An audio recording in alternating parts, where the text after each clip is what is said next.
जय हिंद साथियों, मैं चंदा।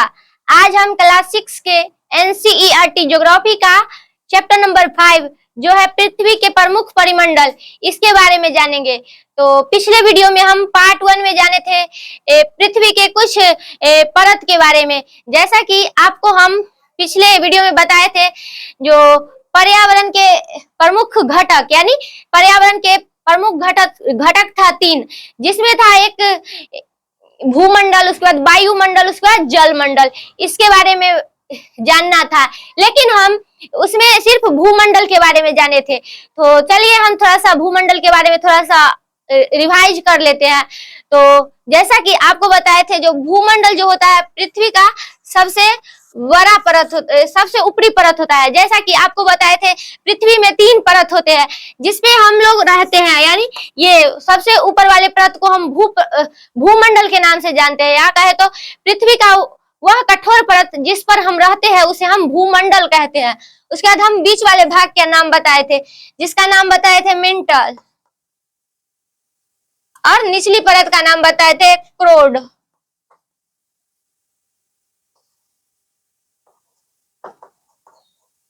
तो हम भूमंडल के बारे में जाने थे। तो चलिए हम थोड़ा सा जान लेते हैं पहले पर्यावरण के बारे में। पर्यावरण क्या होता है? तो हमारे आसपास का वह परिवेश जिसमें हम रहते हैं उसे हम पर्यावरण कहते हैं, जहाँ सजीव और निर्जीव के प्राकृतिक कारक का योग हो। जैसे कहे तो हवा हो गया, मिट्टी हो गया, जल हो गया, ये सब बताए थे। उसके बाद बताए थे जो पर्यावरण जो शब्द है वह 2 शब्दों से मिलकर बना हुआ है, जिसमें एक बताए थे परि जो आवरण, जिसमें हम परि का अर्थ बताए थे चारों ओर, और आवरण का अर्थ बताए थे घेरा।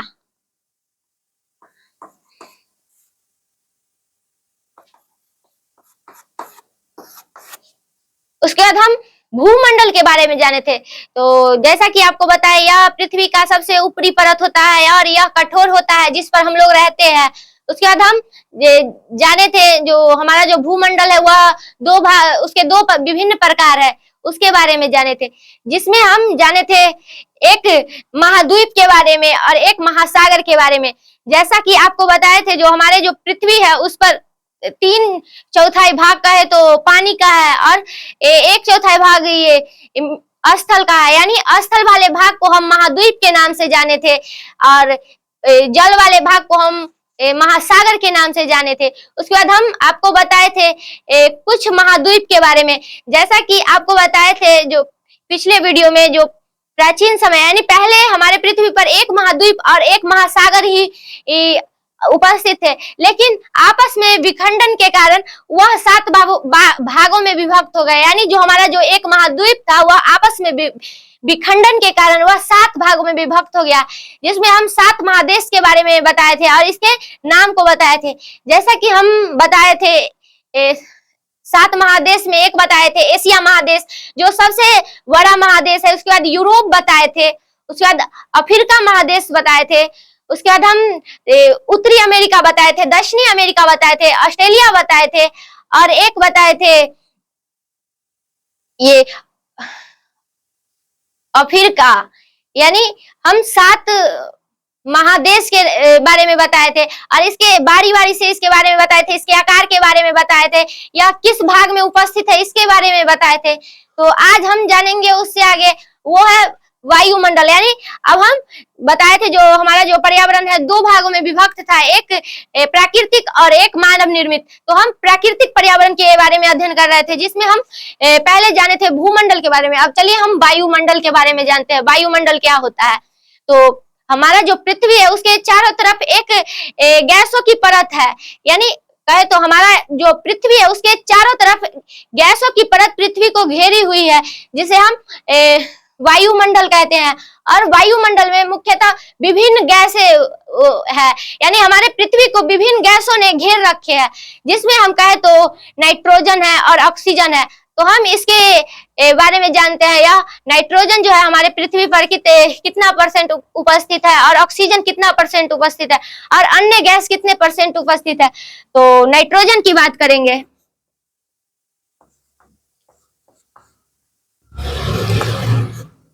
नाइट्रोजन पृथ्वी पर 78% उपस्थित है। उसके बाद हम ऑक्सीजन की बात करेंगे तो ऑक्सीजन 21% उपस्थित है।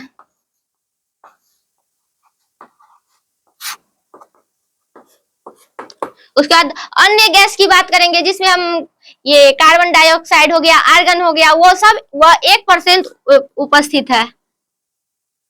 आर्गन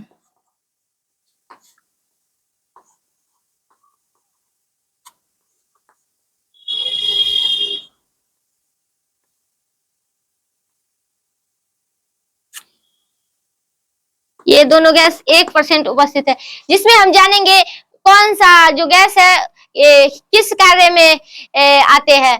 तो अगर कहे तो प्राणियों और के या पेड़ पौधे के वृद्धि की बात करेंगे तो उसमें हम नाइट्रोजन गैस की मात्रा होती है, यानी हमारा जो पेड़ पौधा में जो वृद्धि होती है, चाहे जो मानव में वृद्धि होती है, वो सब नाइट्रोजन गैस के कारण होता है। और ऑक्सीजन से हम सांस लेते हैं, तो इसको याद रखिएगा। उसके बाद हम आगे जानते हैं हमारे जो वायुमंडल है वह 5 परतों में विभक्त है, इसके बारे में जानेंगे। तो चलिए आपको हम बताते हैं। ये कहे तो ये जो पृथ्वी है इसके ऊपर 5 परत उपस्थित है। जैसा कि हम पिछले चैप्टर में बताए थे, जो हमारा जो पृथ्वी है उसके 1600 किलोमीटर क्षेत्र में फैला ऊपर एक वायुमंडल है जो सूर्य के हानिकारक किरणों से बचाता है, यानी पृथ्वी के वो रक्षा कवच था। तो वह पृथ्वी को रक्षा कैसे करता है इसके बारे में जानते हैं। तो जैसा कि आपको हम बताए थे, जो हमारा जो विभिन्न ग्रह थे, यानी जो 8 ग्रह थे, और उसमें एक मंगल और बृहस्पति के जो बीच में जो एक क्षुद्र ग्रह की पट्टी थी, वह क्षुद्र ग्रह कभी कभी आपस में टकराते हैं और टूट जाते हैं। तो और वह टूटता है तो वह पृथ्वी पर ही गिरता है।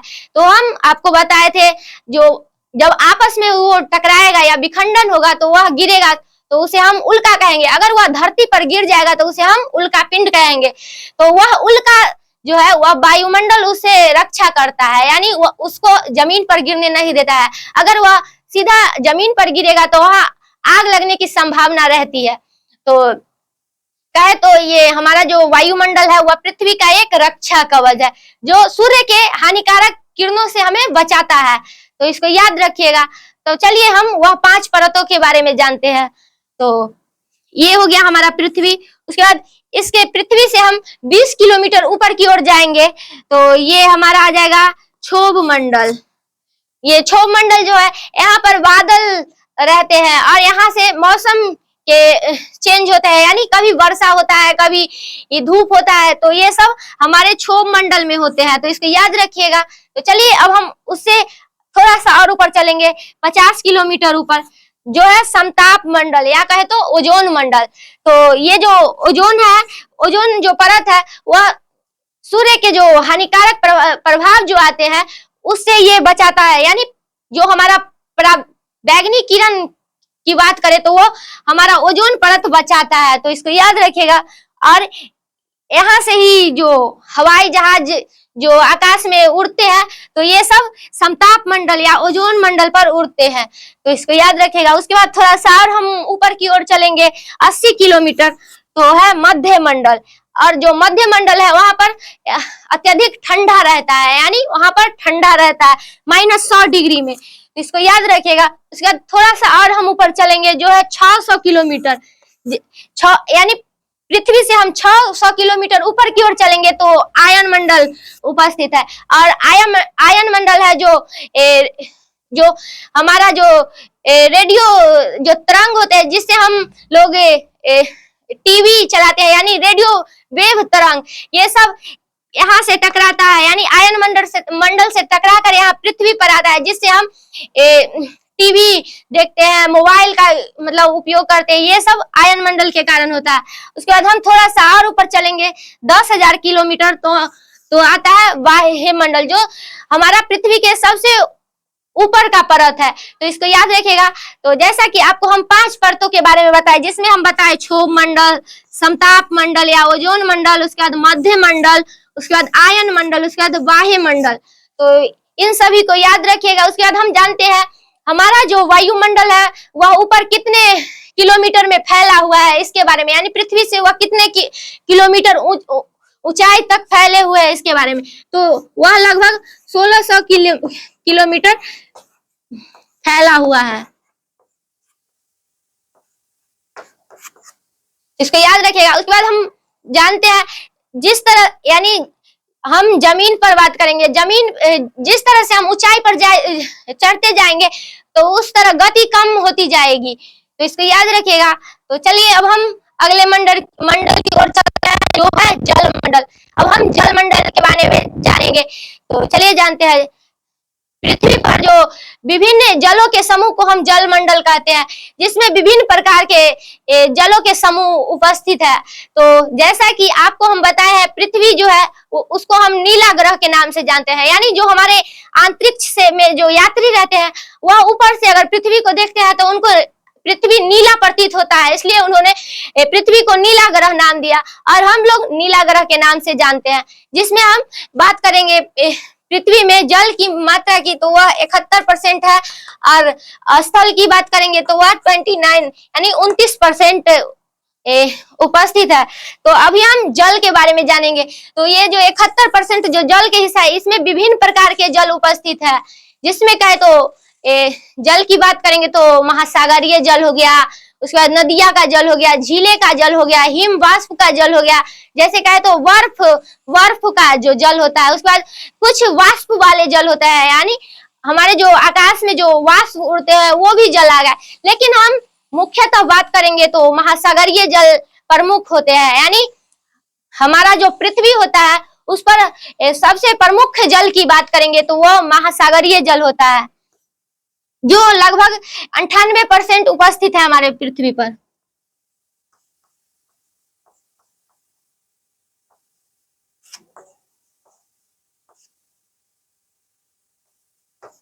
और 2% ही जो, यानी और जो 3% जो जल उपस्थित है वो और अन्य जल है, जैसे में आ गए नदिया का जल, झीले का जल, हिम वाष्प का जल, ये सब 3% उपस्थित है। तो लेकिन हमारे पृथ्वी पर सबसे प्रमुख जल ये महासागरीय जल है, तो इसको याद रखिएगा। अब हम जानते हैं हमारे जो पृथ्वी है उस पर आकार के हिसाब से छोटा और बड़ा 5 महासागर है। इसके बारे में तो हम आपको बारी बारी से 5 महासागर के बारे में बताते हैं। तो पहला हम बात करेंगे तो प्रशांत महासागर हो गया, जो सबसे बड़े महासागर है। उसके बाद हम दूसरे महासागर की बात करेंगे तो अटलांटिक महासागर है। उसके बाद अब हम आपको बारी बारी से लिखकर बताते हैं सभी महासागरों के नाम।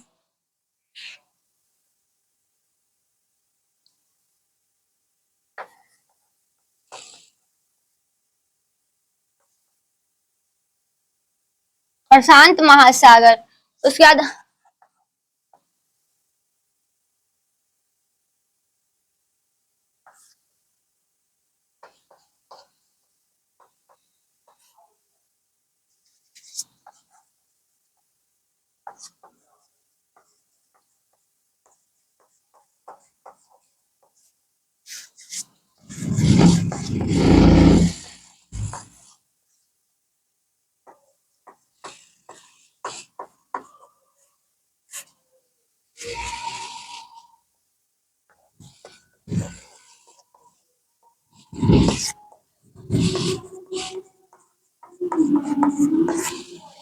यानी इस तरह से कहे तो एक प्रशांत महासागर हो गए, उसके बाद अंटार्कटिक महासागर हो गए, उसके बाद हिंद महासागर हो गए, उसके बाद दक्षिणी महासागर हो गए, उसके बाद आर्कटिक महासागर हो गए। तो इन सभी सागरों में सबसे बड़ा महासागर की बात करेंगे तो वो है प्रशांत महासागर, तो इसको याद रखिएगा। उसके बाद हम अगला महासागर की ओर चलते हैं। जो दूसरा सबसे बड़ा महासागर है वह अंटार्कटिक महासागर है, और जो हमारा हिंद महासागर है वह एक देश के नाम पर रखा गया है, और वह देश कौन सा है इसके बारे में बताते हैं। तो जो हमारा देश भारत है उसके नाम पर हम हिंद महासागर को रखा गया है, तो इसको याद रखिएगा। तो उसके बाद अगला महासागर है दक्षिणी महासागर, वह दक्षिणी गोलार्ध में स्थित है। उसके बाद जो आर्कटिक महासागर है ये भी दक्षिणी गोलार्ध में स्थित है, तो इसको याद रखिएगा। अब हम जानते हैं हिंद महासागर जो है उसके आकार के बारे में, तो हिंद महासागर जो है वह त्रिभुजा आकार में उपस्थित है। उसके बाद हम अंटार्कटिक महासागर की बात करेंगे, तो अंग्रेजी का जो अल्फाबेट होता है उसमें जो एस होते हैं उस आकार का, यानी इस आकार का ये अंटार्कटिक महासागर उपस्थित है। तो ये इसी तरह 5 जो महासागर प्रमुख थे इसके बारे में आप जान लिए। तो चलिए अब हम अगले मंडल की ओर चलते हैं जो है जीव मंडल। अब हम जीव मंडल के बारे में जानेंगे। तो कहे तो हमारे जो जीव मंडल है वह सीमित क्षेत्र में उपस्थित है, जिसमें स्थल, जल और वायु तीनों जो मंडल है वह उपस्थित है। ये जो हमारा जीव मंडल है यहाँ पर जीव उपस्थित है, यानी हमारे जो जितने जीवित प्राणी है ये सब हमारे जीव मंडल पर ही उपस्थित है। यानी कहे तो हमारा जो हो गया स्थल हो गया, जल हो गया, उसके बाद वायु हो गया, ये तीनों ही जीव मंडल में उपस्थित है। यानी कहे तो ये इस तरह से स्थल मंडल हो गया,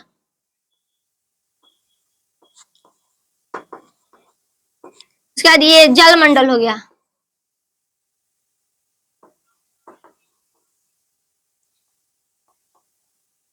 ये वायुमंडल हो गया।